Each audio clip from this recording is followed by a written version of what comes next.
So coming straight out of high school, everybody was telling me to make a plan B. I remember my guidance counselor on, I think it was the second to last day of high school.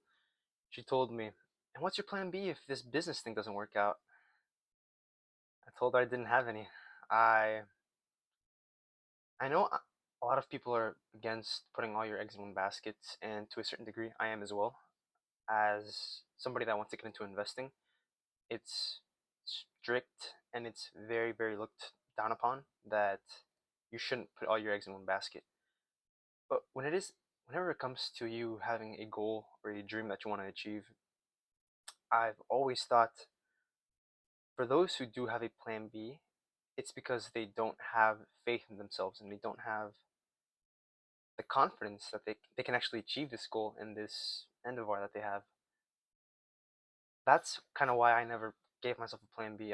My friends as well when I was a junior. I remember I didn't really know what I wanted to do. I was always going down the path of becoming an architect because that's kind of what I somewhat enjoyed growing up. I enjoyed buildings and stuff and all these. I was a big Minecraft fan, so I used to like making buildings in Minecraft, and that kind of inspired me to want to become an architect. But I never like I knew it wasn't gonna fulfill me. I knew I was gonna be living in 9 to 5. Of course, I had teachers, of course, telling me that architects live miserable lives and it's not fun, and that kind of demotivated me.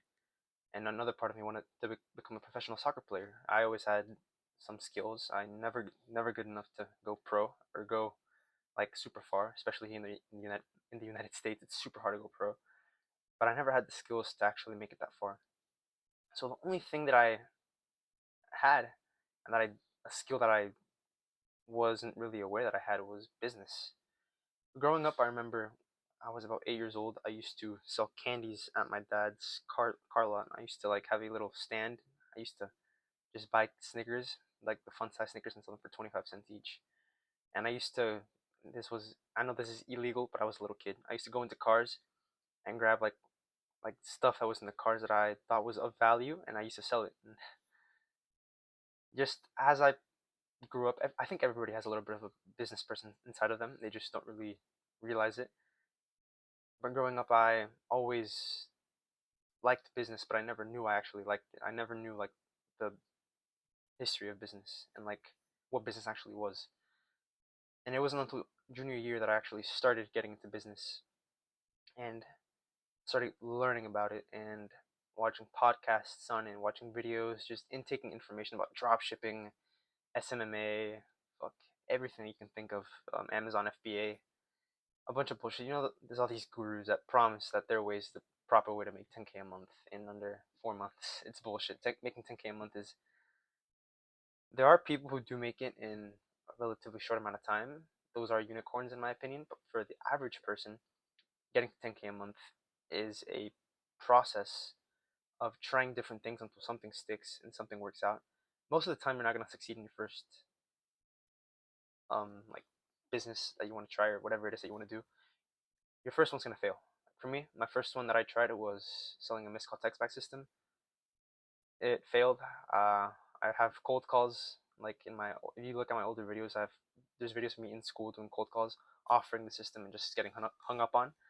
And it kind of showed me that your product is everything whenever it comes to business. So you have to have a super good product that actually delivers, and then how you package the product and how you market it to the ideal customer that you have, that's a completely different story. So there's an entire infrastructure that goes into business that's beautiful. I love business. It's what I enjoy doing. But anyways, back to what I was talking about, the plan B. Before I knew what business was, I always thought architect, and for my plan B, I'll just get into a college and just study whatever my parents want me to study. That was my plan B.